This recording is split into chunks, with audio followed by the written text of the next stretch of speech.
आज हमारे साथ जुड़ रही हैं साध्वी रितंबरा जी। साध्वी जी, आपका बहुत बहुत स्वागत है। नमस्कार। टाइम्स नाउ पर और टाइम्स नाउ नवभारत पर आपका स्वागत है। आज मैं आपसे पूछना चाह रही हूँ, 22 जनवरी जब राम मंदिर में राम लला स्वयं विराजमान होंगे, उसका काउंटडाउन शुरू हो चुका है। आपने एक बहुत लंबी लड़ाई लड़ी है राम मंदिर की और रामलला को अपने घर में वापस ले जाने की। आज कैसा महसूस कर रही?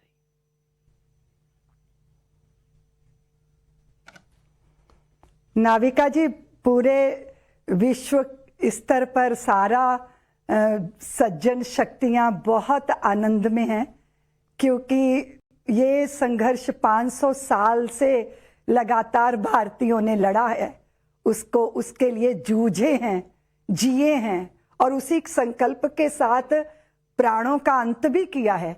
और आज जब मंजिल मिल रही है, 22 जनवरी को राम जी मंदिर में विराजमान होंगे, तो सब संकल्पों की पूर्ति हो रही है। और आपको पता ही है कि संकल्प जब पूरे होते हैं तो कितना आनंद होता है। और ये तो सत संकल्प था, ये तो अपनी धरती, अपनी मान्यता, अपनी परंपरा और भारत की जो पहचान है, जो यहाँ के अपराजित पौरुष के प्रतीक प्रभु श्री राम है, उनके मंदिर के भव्य निर्माण के साथ साथ मूर्ति प्राण प्रतिष्ठा हो रही है। तो वो नाविका कहते हैं ना कि शब्द ब्रह्म होता है, लेकिन अब शब्द भी नहीं है कि अपने आनंद को, अपने उल्लास को, समोल्लास को कैसे व्यक्त किया जाए। बहुत आनंद है, बहुत प्रसन्नता है।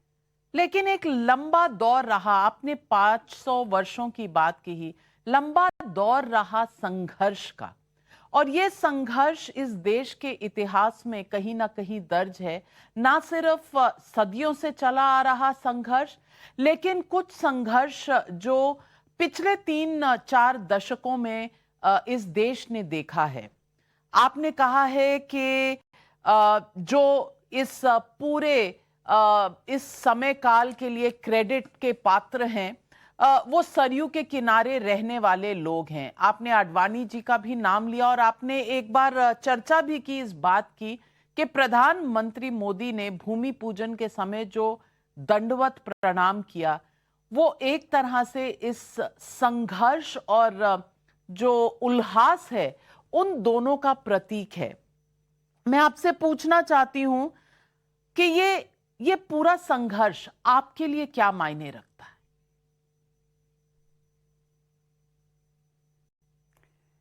मेरा तो ये जीवन बन गया था नाविका, क्योंकि मैंने सरयू के जल को हाथ में लेके प्रतिज्ञा की थी कि जब तक हम भव्य मंदिर में, वो मैं एक भाव व्यक्त किया करती थी कि कंकर कंकर शंकर इसका प्राण प्राण में गीता है, जीवन की धड़कन रामायण पग पग पर बनी पुनीता है, यदि राम नहीं है श्वासों में तो जीवन का घट रीता है, नरनाहर श्री पुरुषोत्तम का हम मंदिर भव्य बनाएंगे, सौगंध राम की खाते हैं हम मंदिर वहीं बनाएंगे। तो जब आप संकल्प धारण करते हो, संकल्पवान बनते हो, फिर आप उसके लिए अपना जी भर, जी तोड़कर, तन मन से, अपने सर्वांग से, रोम रोम से उसके लिए समर्पित हो जाते हो, तो फिर वो संकल्प नहीं रह जाता नाविका, वो हमारा जीवन बन जाता है। और श्री राम जन्मभूमि मुक्ति आंदोलन मेरा जीवन, मेरे प्राण सत्ता और मेरे हृदय की धड़कनों में समा गया था। क्योंकि मेरा पल पल, आप सोच लीजिए कि सारा दिन तो मैं सभाएं करती थी और रात को रेलगाड़ी से यात्रा करती थी। शायद 1 महीने में 25 रातें मेरी ट्रेन में बीतती थी। और उस समय नाविका शायद ही मैंने कभी पलथी मार के बैठ के आराम से भोजन किया हो। चलते चलते गाड़ियों में ही भोजन होता था, रेलगाड़ियों में रातें बीतती थी और मंचों पे जनता के बीच में दिन कब बीत जाता था पता नहीं चलता था। और आपको मुझे बता के मुझे स्मरण हो रहा है कि काशी की एक कथा, काशी में आसपास एक गांव थे जहां मैं प्रचार करके लौटी। तकरीबन रात के 12:30-1 बजे होंगे। तो मैं अपने कमरे में सोने के लिए गई। थोड़ी देर के बाद बाहर लोगों के जोर जोर से बोलने की आवाजें आ रही थी।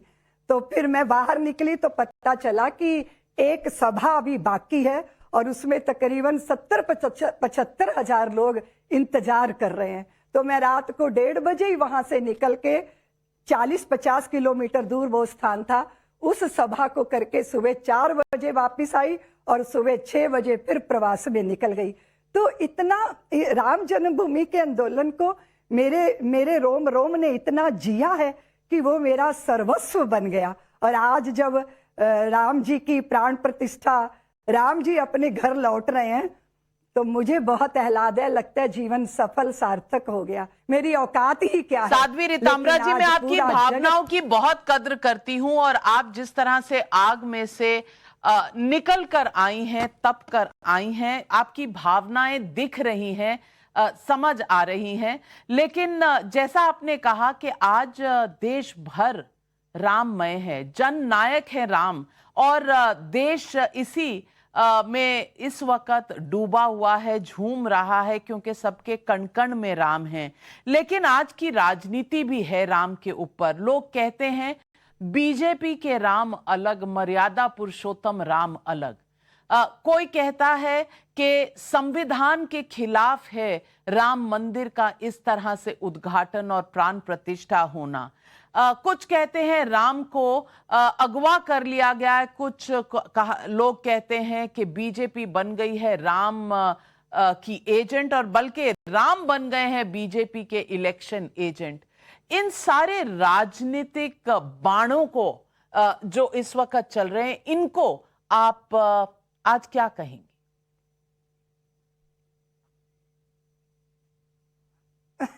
नाविका जी, वो ना एक बात कहूं, राम नहीं है नारा, वो विश्वास है। भौतिकता की नई दिलों की प्यास है। राम नहीं मोहताज किसी के झंडों का, सन्यासी साधु या संतों पंडों का। राम नहीं मिलते ईंटों में गारों में, राम मिले निर्धन की आंसू धारों में। राम मिले हैं वचन निभाती आयु को, राम मिले हैं घायल पड़े जटायु को। राम मिले हैं पंचवटी की छाओं को, राम मिले हैं अंगद वाले पांव को। राम मिले हैं मर्यादा में जीने में, और राम मिले हैं हनुमान के सीने में। आप जिस बात की रोप आरोप प्रत्यारोप, तो ये राजनीति का स्वभाव होता है नाविका जी। जो राम जन्मभूमि का विरोध कर रहे थे, वो भी तो वोटों की राजनीति कर रहे होंगे ना। वो भी तो किसी ना किसी को तुष्टीकरण के चक्कर में पड़े होंगे ना। उन्होंने भी तो इतने बड़े समाज की भावनाओं को ना देख के कुछ राजनैतिक हित देखे होंगे ना। और भारतीय जनता पार्टी के श्री लाल कृष्ण आडवाणी जी जब राम रथ यात्रा लेकर राम जन्मभूमि मुक्ति आंदोलन के पक्षधर हो गए, तो फिर उनको सनातन जगत के आशीर्वाद तो मिलेंगे ही ना। ये तो स्वाभाविक बात है। एक विरोध करके राजनीति कर रहा है, और एक अगर राजनीति भी कर रहे हैं तो पक्षधर होके कर रहे हैं, लेकिन राम के ही तो पक्ष में खड़े हैं। और फिर राम कोई एक प्रतिमा है क्या नाविका जी, कि जिसको भारतीय जनता पार्टी अगवा कर लेंगे?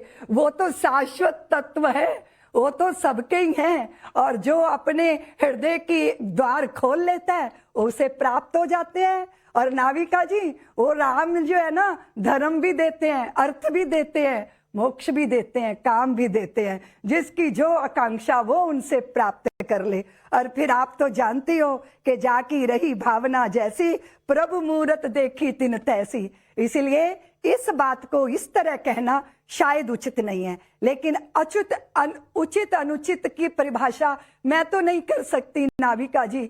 लेकिन ये बात सत्य है कि जिस दिन देश के प्रधानमंत्री जी भूमि पूजन के समय वहां दंडवत प्रणाम किए थे ना, तो हम सबको लगा कि मां भारती के चित्त की पुकार को सुन लिया। क्योंकि भारत एक जाज्वल्यमान चिन्मयी सत्ता है नाविका जी। ये स्थूल दिखने वाला शरीर तो है, पर इसके पीछे की जो सूक्ष्म सत्ता है वो हमें दिव्यता देती है। आनंदमयी पूरा देश है, क्योंकि सबके मन में राम, कण कण में राम आज सब महसूस कर रहे हैं। और ये आंदोलन और ये संघर्ष आज इस दौर पर पहुंचा है कि ना सिर्फ आपके इस आंदोलन की वजह से, बल्कि ना सिर्फ एक राष्ट्र की तरफ से एक सिविलाइजेशन, एक जो कल्चरल रिजुविनेशन है, वो पूरा निकल कर आया है, जिसे इस देश का हर नागरिक, इस देश में रहने वाला हर आदमी, औरत, बच्चा महसूस कर रहा है। साध्वी ऋतंभरा जी हमसे बात करने के लिए और इतनी सरलता से और इतने अच्छे से अपने मन के भाव व्यक्त करने के लिए कि किस भाव से संकल्प लिया और उस संकल्प को आज जब पूर्ण होते हुए आप देख रही हैं, तो शायद जो आपकी खुशी है वो सारा देश महसूस कर पा रहा है। हमारे साथ जुड़ने के लिए आपका बहुत बहुत धन्यवाद, नमस्कार, प्रणाम और मैं क्या कहूँ, बधाई। नाविका जी, मैं भी के इतिहास के इस दौर में हम सब नाविका साथ जी, आपने मुझे याद किया, उसके लिए आपको भी बहुत बहुत धन्यवाद। बहुत बहुत धन्यवाद आप